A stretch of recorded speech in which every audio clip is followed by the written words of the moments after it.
عدم اعتماد کے بعد حکومت بنی تھی اس وقت مہنگائی کی شرح بہت زیادہ تھی. ریٹ آف گروتھ 6% پہ چھوڑ کے گئے تھے آپ لوگ 6.2 ریٹ آف گروتھ 6.2% پہ چھوڑ کے گئے تھے سر. اور یہ بھی نہیں کہہ رہے اور یہ میں بھی نہیں کہہ رہی, پی ڈی ایم کی 1 کی جب گورنمنٹ آئی تھی آپ لوگوں نے اکنامک سروے ایشو کیا تھا, آپ لوگوں نے اس میں کہا تھا.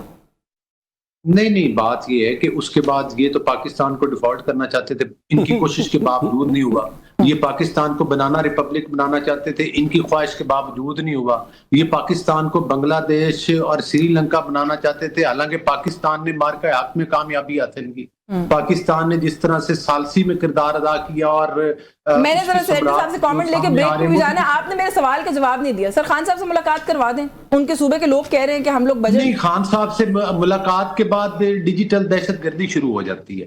بس ٹھیک ہو گیا, آپ ٹیکن یور پوائنٹ. میں سر آپ کی جانب آتی ہوں, اجازت دیجیے گا. سینٹر صاحب اس پہ کوئی کامنٹ کرنے بریک لینی ہے میں نے اس کے بعد, کہ وہ کہتے ہیں ڈیجیٹل دہشت گردی شروع کر دیتے ہیں آپ لوگ, اس لیے خان صاحب سے. اچھا بریک لے لیں, آپ بریک لے لیں, میں اس کے بعد نہیں آپ جواب دیں, تو کوئی بات نہیں, بھی ٹائم ہے, مجھے ٹائم دینا ہوگا. آپ ٹائم, ملاقاتیں ہوتی بھی رہیں گی, ملاقاتیں ہوتی بھی رہیں گی, اس کے بعد کیا نتیجہ نکلے. بسم اللہ الرحمن الرحیم, ایاک نعبد و ایاک نستعین. دیکھیں اس طرح یہ ہے کہ اگر پاکستان بنگلہ دیش بن گیا ہوتا نا, تو آج پاکستان کے اندر ٹرو ڈیموکریسی ہوتی ہے. آج پاکستان کے فیصلے پاکستان کے لیے ہو رہے ہوتے ہیں. آج بنگلہ دیش کی طرح جب پوری دنیا میں پیٹرول کی, جب پاکستان نے 60% اپنا پیٹرول کی پرائس انکریز کی, تو بنگلہ دیش نے صرف 4% کی. تو آج ان پاکستان کے غریب لوگوں کے اوپر اس قسم کے لوگوں کی حکومت نہ ہوتی, اور وہ حکومت ہوتی جو پاکستان کے غریب لوگوں کے لیے بجٹ بناتے ہیں. آج بنگلہ دیش پاکستان سے ہر چیز میں آگے ہے, چاہے وہ اس کی انویسٹمنٹ آن دی ہیلتھ ہے, چاہے اس کی انویسٹمنٹ آن دا ایجوکیشن ہے, چاہے اس کی انویسٹمنٹ ان دی جو پروڈکشن ہے, چاہے ان کا جی ڈی پی ہے, چاہے ان کا قرضہ ہے, ہر چیز میں بنگلہ دیش پاکستان سے آگے. تو خدا کے لیے بنگلہ دیش آپ کو 10 سنا رہا ہوگا کہ ہمیں کہہ رہے کہ بنگلہ دیش بن جائے. بنگلہ دیش کا اب دیکھیں نا, بات یہ ہو جاتی ہے جب عمران خان کہتا ہے نا کہ ایک تو یہ پڑھے لکھے نہیں ہیں, اوپر سے کوشش بھی نہیں کرتے. جب آپ کو ریفرنس پوائنٹ ہوتا ہے تو اس ریفرنس پوائنٹ کی ایک وجہ ہوتی ہے. بنگلہ دیش کو جب ہم کہہ رہے تھے کہ بنگلہ دیش ہو جائے, مینز کہ وہاں پہ جو انسٹالڈ حکومتیں تھیں, جو کہ ایک فیملی ڈائنیسٹی تھی, اس کو اٹھا کے پھینکا ہے عوام نے. اکنامک انڈیکیٹرز تو آپ نہیں کہہ سکتے, نہیں کہہ سکتے. یہ تو دیکھیں نا, یہ اب ان کو جب سمجھاؤ نا تو یہ سمجھا, اب میں نے یہ سمجھایا نا تو میں ٹیلی ویژن کا دہشت گرد بن گیا ہوں. ان کے لیے my name is Khan and I'm not a terrorist. یہ شاید یہ بات سمجھ جائیں. شاید سمجھ جائیں. لیکن خیر وہ کسی اور کانٹیکسٹ میں کہہ رہے ہیں. وہ یہ کہہ رہے ہیں کہ جب ملاقات کر کے کوئی بندہ باہر آتا ہے وہ جس طرح کی بیان بازی ہوتی ہے. آپ نے کبھی کسی نالائق بندے کو دیکھا ہے؟ نالائق بندہ کون ہوتا ہے؟ 2022 کا بجٹ, 2023 کا بجٹ, 2024 کا بجٹ, 2025 کا بجٹ اور ابھی 2026 کا بجٹ.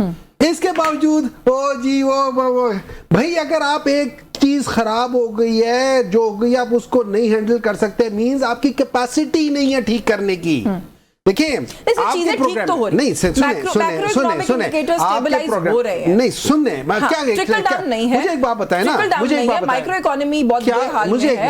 ایک منٹ ہے, آپ نے بزنس بند کر دیا ہے, آپ کی گروتھ بند کر دی ہے, تو جب گروتھ ہی بند ہوگی, نہ کوئی بزنس آ رہا ہے, نہ کوئی چیز جا رہی ہے, تو ظاہر ہے آپ کا فسکل ڈیفیسٹ تو کم ہو جائے گا. نہیں کاسٹ آف وار کیڑا وار, کیوں پاکستان واٹ کاسٹ یہ ہو رہا ہے وہ تو ظاہر ایک سوال ہے. کس کاسٹ میں, میں آپ کو بتاتا ہوں کس کاسٹ پہ. اس وقت جو ایکسٹریم غربت ہے, ایکسٹریم غربت, پاکستان میں تقریباً 7 کروڑ لوگ نہیں 6 کروڑ لوگ اس میں جا چکے ہیں. آپ کو پتہ ہے انڈیا جو پاکستان سے 6 گنا بڑا ملک ہے, اس میں صرف 1 کروڑ کا فرق رہ گیا ہے. پاکستان اور انڈیا میں 6 گنا بڑا ملک ہے. ایک منٹ ہے نا, جب آپ کہتے ہیں کہ یہ ساری چیزیں, آپ ان کے ساری چیزیں دیکھ لیں. Employment highest in the history of Pakistan, in employment, جو پاورٹی ہے, ہم لوگ کس پہ چھوڑ کر گئے. اچھا دیکھیں 2 نمبر ہی دیکھیں ان لوگوں کی. ان لوگوں نے اپنے بجٹ ڈاکیومنٹ میں لکھا ہوا ہے کہ 2018-19 میں 21% تھا, یا 19-20 میں 21% تھا. ارے بھائی 21-22 میں ہمارا جو تھا, جو ہم چھوڑ کر گئے تھے, 18.3%